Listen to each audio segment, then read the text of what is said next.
Good afternoon, ladies, gentlemen, esteemed guests, and now an ever-growing fellow panelists. So good to speak to you this afternoon.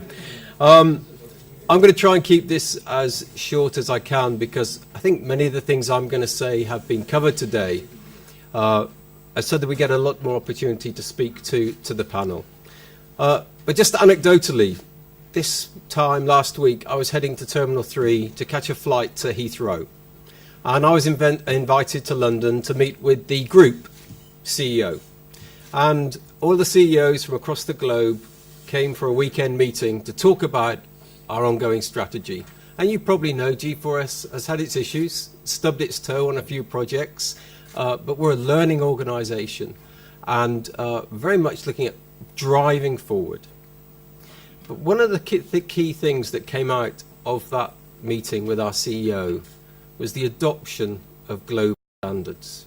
As a company, wherever you are in the globe, you adhere to a set of standards of operation and management. And I think that's really important. It's particularly important for me here in India, because when I speak to my CEO, I can't say, hang on, this is India, it's different, because it isn't. Wherever we operate in the globe, it's the same set of processes and the same set of controls that we need to put in.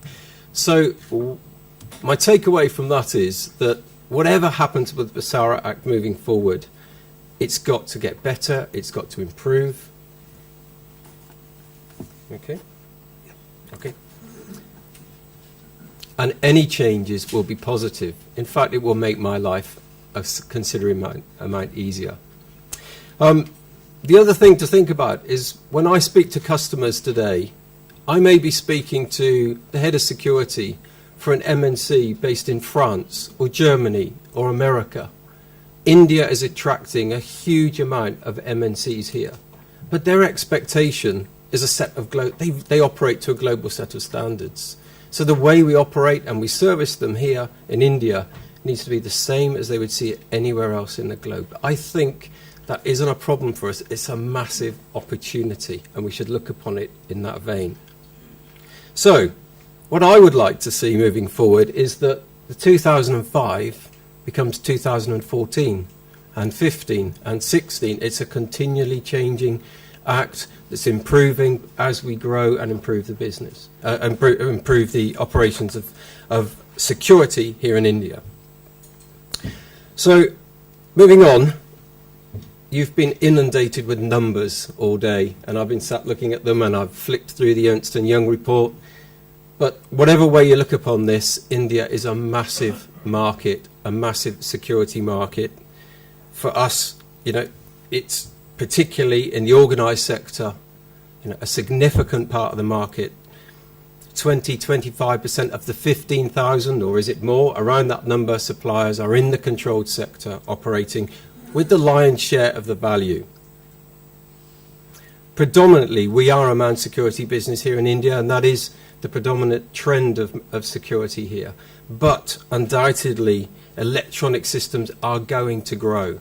We all know that. The cost of labour will go up. The cost of technology is coming down. In time, that will be a bigger and greater opportunity here in India. And our colleagues have talked about cash movement and the cash opportunities, and there will be more and greater value of cash and valuables travelling around the country of India. So the need for regulating this sector is very, very important, purely because of the scale and the complexity of it. So we have the PSIC Act, 25 sections. It's a good nighttime read if you've been through it. So you go through it. There's a lot of great information there with regard to compliance. But it's about professionalism, in my view, about uniformity and about standards. And that's what the PSIC Act needs to help us all drive. I've listed a few thoughts on where I think there can be improvements on the PSIC Act, and they're listed there, and hopefully you can see them just over the heads of the panelists here. But specifically, it's an excellent act. It's a great start. Somebody said earlier in the audience, it's cut a path. It might be a thin path at the moment. It could be a wider track. Potentially in the future, it could be a double highway, a major highway of the way that we lead this security operations here in India. So the thoughts we have particularly are looking at a single window clearance for national level licensing, and I'll come to this in more detail in a moment. Liberalising investment, foreign direct investment restrictions that are part of the Act, and the arms situation, endorsement of private security agents as arms. We've heard by a number of speakers here today, so some common themes. And interestingly, these themes have come out also in the Ernst & Young report. So we're all, from all facets of the industry, pretty much have a common theme of things that we want to achieve. So just coming to the National Licensing Authority, 35 states in India, 30 of them currently with the PSARA Act. G4S operates in 28 of those 30. And I can tell you it's quite a job managing 28 PSARA compliances and throughout India, and I'm sure you're all aware of that. Not all states have adopted it, so there are delays in the issue of licenses. And the way in which the Act is adopted or interpreted is very different in a number of states. So there is an increased administrative activity for any organisation wishing to work across multiple states here in India. And I believe actually represents a barrier to smaller organisations that we should be welcoming into the industry. That in itself must have an impact on both investment and job opportunities in those states. So a proposal, in my view, is a national controlling authority to control the working and issuing of licenses to agencies who are operating at a national level.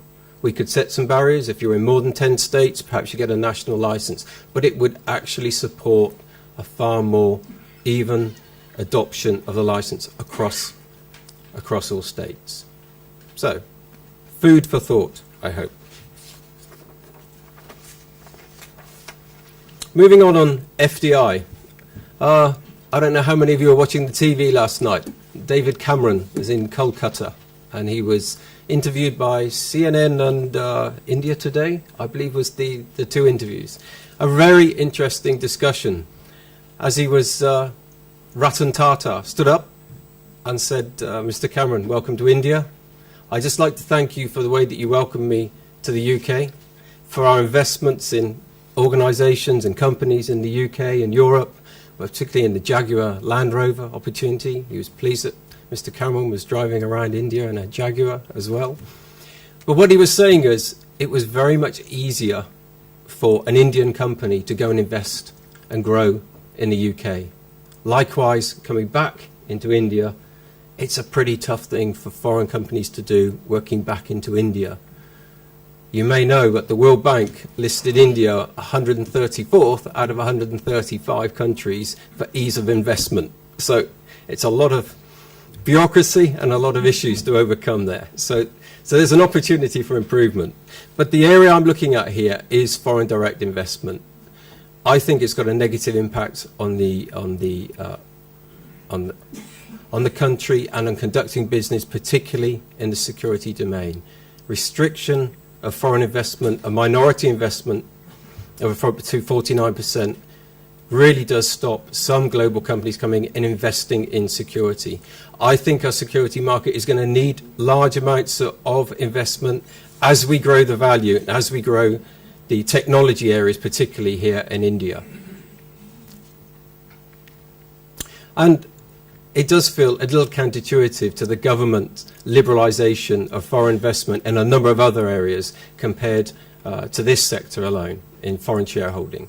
So our proposal is that throughout the Act, the government should consider liberalising the FDI in the security space to give long-awaited boost to the industry by foreign investment as well as local investment.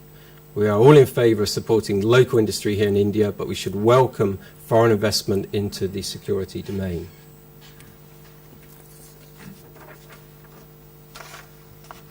We've talked through the arms issues and the issuing of arms to security agencies, and it's just an unfortunate area of life that we need to have armed guards, and it's a requirement here in India that is the requirement. And we are where we are, and I think there is a lot that can be done to improve the situation. There is a far increased demand through the banks, ATMs, we've talked about hotels, IT, jewelry, retail.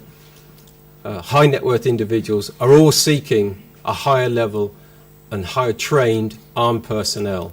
I personally believe also that the only way to do that is to put that into the control of the companies here in India to manage and legislate that. It may need changes to the Arms Act, I'm not sure. There's some varying views on that, but at least it would need the exceptions being enacted.